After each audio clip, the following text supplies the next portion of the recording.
We live 5 minutes from Disney, but we're on board the Disney Dream this week, and here's everything you need to know about Cabanas, from the theming to food and drink and how we're conquering it while being 200 pounds down on a GLP-1. Cabanas is themed like you're under the sea in Finding Nemo, and it starts with this giant tile mosaic, which has over 190,000 hand-cut tiles. And as always, Disney hides so many hidden details, so you have to look all around you, including at the ceilings, to see those fun little seagulls and the flying kites. Everything from the ceilings to the walls to the carpet is completely themed, and it was so much fun finding all these details throughout the week. Outdoors, you'll even spot Nigel the pelican from Finding Nemo watching over the restaurant with his fun little grin. In the middle of Cabanas, there are sandcastles that represent each Disney park around the world, and across from them, they have clocks to show you what time it is in each of the parks, which I thought was pretty cool. Moving on to how this all works, unlike most cruise lines, Cabanas only open for a breakfast and lunch buffet, and never for dinner. At night, you're going to rotate through 3 different restaurants on board with your table service options. At both breakfast and lunch, Cabanas is organized into stations instead of one single line, so the lines do move very quickly, and you can kind of walk around and wander and sample what you'd like. The menu does change daily. However, the stations are separated by a carving station with roasted meats, seafood options like shrimp and fish. There's an international corner with rotating global dishes,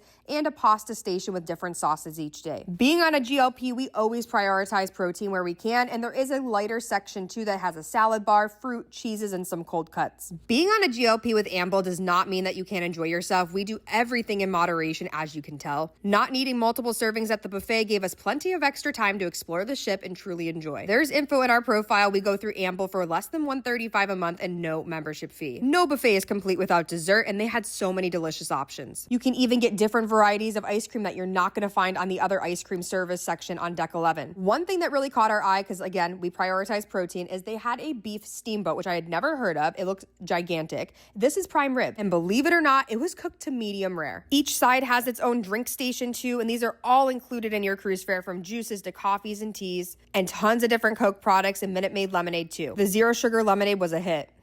You're going to discover really quickly, I'm a little bit of a picky eater, but Tyler makes up for that. He eats anything. So let me show you my plate and then I'll show you his.